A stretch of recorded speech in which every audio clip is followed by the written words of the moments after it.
Amber, Hello. you get an 11 degrees north. 11 degrees north. Okay. I'm gonna turn that into something completely different. I need to work out how. I'm a general. I've gotten good, and then 43 degrees downwards, and then a 34 out of 77. All right, those are definitely. Amber is a chaotic gremlin, like me! She's not afraid to use unconventional strategies to take her opponent off guard. She drafted an Oricorio to her Thornum Fractures. She's also the organizer of the Kinky Clocktower Kinky Draft League, and is one of the only people going into this that has Draft League experience. I expect her to cook up an unconventional team while still making use of her more meta threats. I have to respect everything in her draft if I'm going to outmaneuver her. Gaslighting Gig, let's go! In competitive Pokemon, if your strategy revolves around setting up a condition, like Trick Room, it's important that the Pokemon setting up that condition doesn't, die. Offensive pressure from the opponent's Pokemon will make it much harder to set up your strategy. Right away, it's clear that Amber has 3 main threats to my team. Dragapult is the king of offensive pressure. It has a whopping base 142 speed, 120 attack, and abilities that make it very difficult to alleviate that offensive pressure. Clear Body prevents me from lowering its attack with my Weird Ear's Intimidate, and Infiltrator prevents me from keeping it in check with my Meowstick's damage-halving screens. So alleviating that offensive pressure is gonna be hella hard to pull off. The second of the 3 threats is Volcarona. This thing's already massive special attack stat can get even bigger with Quiver Dance, a move that increases its special attack, special defense, and speed. If you let this thing set up without punishing it, it will steamroll your team. It also combos with Amber's Oricorio, a Pokemon with the signature ability Dancer. If anything on the field uses a dance move in front of Oricorio, Oricorio will copy that move on top of whatever else it's doing that turn. In other words, if Volcarona uses Quiver Dance to buff 3 whole stats in one turn, Oricorio will also benefit from those buffs. I cannot overstate how bullshit it is for the opponent to buff 6 stats in one turn! This exact rogue strategy was used in the Milwaukee Regionals by Elise Johnson, with a surprising amount of success. On the surface, my Goodra should be able to take down both Dragapult and Volcarona if I equip it correctly, but there's a massive problem with that plan. The third of the 3 main major threats to my team? Mamoswine. Mamoswine's attack stat is nearly as massive as Volcarona's base special attack stat, and its typing threatens multiple key Pokemon on my side. My Scyther would be frozen solid by its Icicle Crashes, and Goodra can be one-shot by its Earthquake. In order to set up Goodra to take down the other 2 threats, I have to muscle my way through Mamoswine first. Other than my own Lilligant's evil twin, the rest of Amber's team is mainly composed of support Pokemon, but all of them bring something unique to the table. Alolan Persian is a speedy support and setup mon who can't be touched by my Meowstick thanks to its dark typing. Hitmontop can protect its team from spread moves with Wide Guard, while also cutting my team's attack stat with its Intimidate ability. Clefairy provides bulky redirection and boasts utility moves I have to be extra careful of, like Knock Off and Encore. Definitely not foreshadowing. Dugong is another fake-out user who successfully pulled off a Perish Song strategy against Wailord Bucket last week. Perish now! Chimecho has a surprising amount of utility for a 1-point Pokemon, notably carrying an Imprisoned Trick Room combo, which can shut down my Trick Room strategies on the spot. While I feel I have the tools I need to get around Amber's main threats, I cannot underestimate any of them during prep, or they'll run away with the match. Of the 10 Pokemon I drafted, one of them has been neglected. During the draft itself, it was valued at only 3 points, and it isn't even fully evolved. It's been underestimated and overlooked, but I feel it's my key to victory. My ace Pokemon this week is the OG Safari Zone star himself, Scyther. Despite this thing's abysmal bug-flying typing, it has access to Eviolite, a powerful item that boosts a Pokemon's defenses, so long as it's not in its final evolve form. This makes the otherwise frail bug surprisingly bulky. Between its bulk and its respectable attack stat, it can be used either for offense or utility, and this week we are using it for both. Scyther can set Tailwind, a condition that doubles my team's speed, guaranteeing they outspeed everything on Amber's team, assuming Amber doesn't get her own Tailwind up at the same time. That'd be pretty bad. Scyther also has the ability Technician, which boosts the power of any move less than 60 base power. Combined with the stab move Dual Wing Beat, this normally weakish move goes from effectively 80 base power to a whopping 120. Even a bulky Scyther can hit like a truck. Meowstick is here for support as always. What a good boy. With Reflect to help soften Dragapult's attacks, so long as it's not running the ability Infiltrator. Reflect can also help keep Goodra alive to Mamoswine on a switch-in. My trump card, though, is the fact that it's running Thunder Wave. Thunder Wave inflicts paralysis, which halves the opponent's speed stat. If I run exactly enough stats for my Pokemon to outspeed a paralyzed max speed Dragapult, I could take Amber by surprise for a turn 1 kill on a dragon that should be too speedy to go down before it attacks. Goodra is a physical attacker this week, to try to get around Quiver Dance's special defense buffs, with enough coverage to hit all 3 main threats super effectively. But because I went for 100% accurate moves like Dragon Claw instead of Draco Meteor, it isn't guaranteed to one-shot those threats if they're running highly defensive sets. So to help it reach that goal, Lilligant is showing up. Not the evil twin, my girl.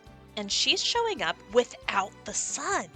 Lilligant has access to the move Petal Blizzard, a grass-type move that hits every Pokemon on the field, including allies, Earthquake style. And Goodra has the ability Sap Sipper, which increases its attack whenever it's hit by grass-type moves. Lilligant is also able to one-shot a good portion of Amber's team, but because I'm running less accurate moves than usual, like Petal Blizzard, she's also holding a wide lens to increase her accuracy. Which means she can't hold a Focus Sash this week. This flower will die to a light breeze, but not without taking someone down with her. These 4 Pokemon are the main mode of my game plan, but I like bringing multiple strategies to the same set, just in case one doesn't work like I hope it will. So I slapped a Trick Room mode on the team and hope for the best. Weirder is speedy enough to spring the Thunder Wave trap on Dragapult. It can also set Trick Room, then spam Helping Hand in Trick Room to help my slower Hatterene get the job done. Hatterene can't one-shot a lot of Pokemon on her own, but she can do strong neutral damage into Amber's team. Amber only has 1 fairy resistance on her team, Volcarona, so Hatterene is also equipped with a Rock-type Terra Blast to one-shot them off if it comes down to it. While I don't feel as confident in this team's Trick Room mode, I'm excited to finally break out Scyther's Tailwind. Scyther has so much potential, and it's ready to shine! Now we just gotta murder! Let's go! Oh shit, hang on. I just noticed one of my Pokemon doesn't have EVs. That's a problem. Oh, yeah, you need those! I made a last second change. I kept going back and forth on a couple of things myself. I'm worries, girlies. I feel great. Oh boy. After winning 2-0 the first 2 times, I now feel the pressure to, do well, you know? That's what I'm relying on. I'm gonna go blast my music. Hell yeah. Amber didn't bring Mamoswine. That does mean that Reflect isn't going to be as effective with Meowstick, but it still feels like a good sign.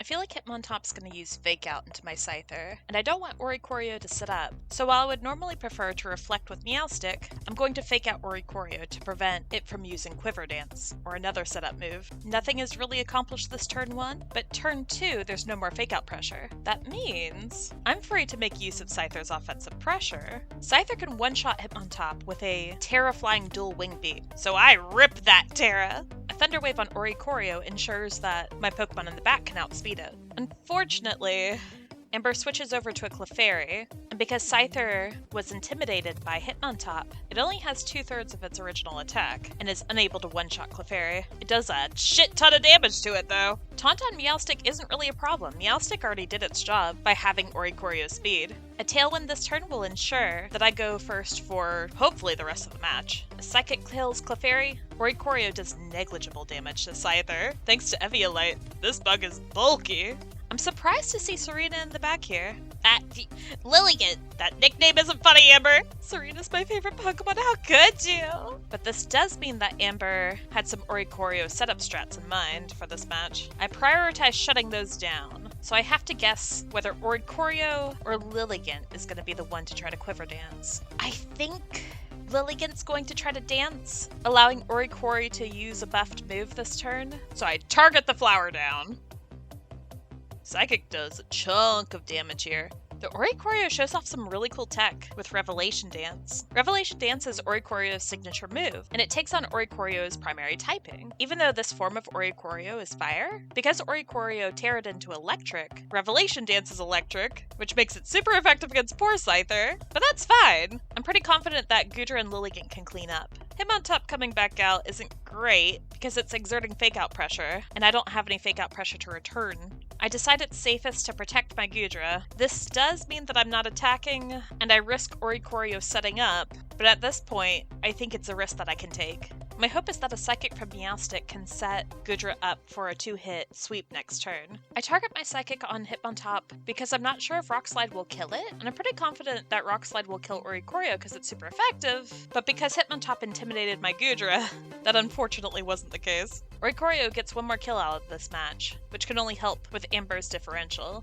While I've basically won this match, I don't want to reveal that Lilligant is running Petal Blizzard, because it's some really cool tech that might be able to take Amber by surprise later. So I click Triple Axle, since it feels like the most obvious move that she might have in this situation. You gotta kill Dragapult with something. A nice and tidy first match. I might be getting too predictable with this, but as a general pattern, I like alternating strategies between games. Because I usually have at least 2 modes on my team, I like leading with the mode that I'm more confident with, and then going into the mode that I kind of want to have some fun with. So, even though I'm not 100% on board with it, I go with my Trick Room mode this game, and lead with Weirder and Meowstic. Seeing Amber lead Dragapult, I get kinda excited though! My Weirder Meowstic lead is exactly what I need to spring my Thunderwave trap on Dragapult, so I go for it. Hitmontop is exerting fake out pressure, but this strategy requires my Weirder to tear a ghost, and Meowstic has a Covert Cloak, which protects it from fake out. So I once again rip my Terra on turn 1, and murder the Pult! Get wrecked! Seeing such a valuable mon go down on turn 1 feels really good. But now I'm left in a kind of funny position between a Hitmontop and a Clefairy. Neither of the two exerts any real offensive pressure on either of my Pokemon, so I can safely set up. Hilariously, my Meowstic Psychic triggers Hitmontop's eject button, giving Amber a free safe switch to her Volcarona. That's some cool ass tech, and some tech that I was considering using against Juicy last week. It's fun to see it in action. This turn, I want to paralyze Volcarona, and I also want to set up Trick Room, but Clefairy uses Follow Me, giving her the paralysis instead of the stupid moth. This prevents me from guaranteeing that my team can outspeed Volcarona outside of Trick Room. But, well, it's a good thing Trick Room went up anyway, it's fine, right? I probably should have switched in Hatterini last turn instead of Thunder Waving in retrospect, since that would have set Hatterini up for a nice start to her sweep. But we'll get her in this turn instead. Unfortunately, that stupid Clefairy uses Encore on my Weirdeer, making my Weirdeer reset its own Trick Room. I'm so mad.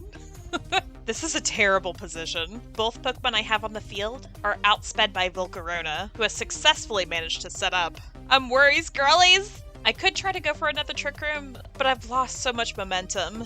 Starting to panic a little bit. I need Goodra to come in and threaten that Volcarona. I go for a very defensive play, switch out my Goodra and protect my Hatterini, who's already very low health. Once again, it backfires though. Volcarona does infinite damage with Fiery Dance. This thing is a monster, and I don't think anything can stop it from snowballing now. Dazzling Gleam does nothing, because Volcarona's special defense is way too high for me to touch it with anything but Goodra. Goodra fainting spells the end for this match. I tried to go for a fake out and Trick Room to prevent Volcarona from doing anything else, but Volcarona has a Covert Cloak. It's too little too late. Meowstic dies. My dreams die. And I have no more outs. I have to sadly watch my Pokemon go down one by one. It's a cool match that showcases how even if you have a really good turn 1, even if you take out a key threat from the other side, your opponent will always have a way to overtake you if you let your guard down. One mistake can cost you a match. I've learned a valuable lesson. It just took dropping a game for me to learn it. Alright, so plan B didn't work. I think it's time to go back to plan A. Even though that turn 1 trap on Dragapult went well, I still feel that Scyther is the best lead into Amber's team. I'm surprised to see the Dancing Twins here. I was so scared of Dragapult in a Game 3 shutting down my Scyther, but there's not even fake out pressure on the board. I am completely free to go for whatever I want here.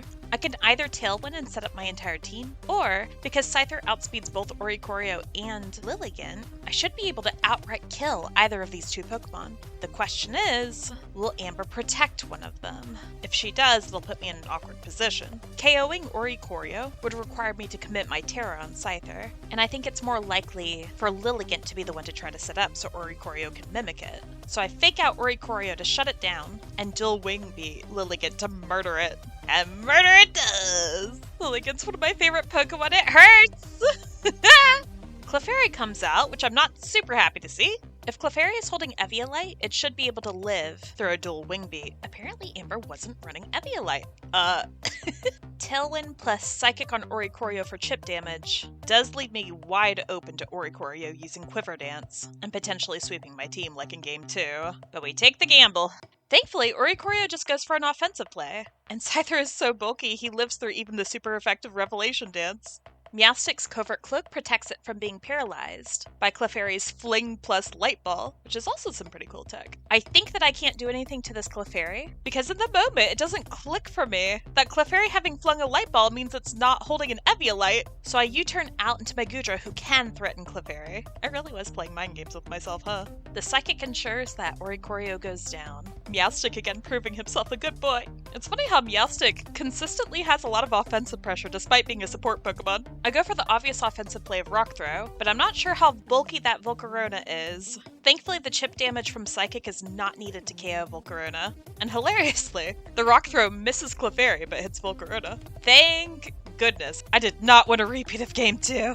Psychic plus Iron Head seals the deal, and Amber's last Pokemon goes down. Whew. Whew! You made me drop a game! Oh, that was all I wanted to do. My matchup into you is horrific, but I knew I could do some absolute bullshit and pull off one thing that would never work again. Did you expect Light Ball Clefairy? I sure did not. Dragapult is there to die. It was there to distract you, and you did exactly what I wanted you to do to it. Oh yeah. My Dragapult is running Light Clay and 2 Screen. Volcarona kills so much of your team. I had Teeter Dance on my Oricorio. I was going to try more bullshit. I just didn't get the chance. I changed Clefairy to have Encore instead of Sunny Day last minute because I thought it'd be really fun to Encore Trick Room, and it did exactly what I wanted it to. I didn't have the best prep for Cypher. I kind of went, Volk will deal with it. This week's prep was help Volcarona go crazy. Good night, Amber. Meaning, How fucking dare you make me lose? Suffer. Boo! Thank you, Amber, for a fun set, even if you beat me. Although, having dropped a game, I don't feel as much pressure to play perfectly now. We're just kind of relieving in its own right. Since the Gaslighting Giglets won all 3 sets, we're still number 1 in the standings, even above the Agency, who's also won all 3 of their sets. That's scary. Surprisingly, Meowstic snuck his way onto the MVP table too. Our boy's at number 9. Considering I switch up my team so often from week to week, it's a surprise to even be on here. I guess Meowstic's come to every game, huh? Next week we'll be going head-to-head with Pepper and the Cincy Clefable. He's got a real scary sand team, and I'm gonna have to find my way around all that bulk. And hopefully I won't get set up on and swept through this time. Woo!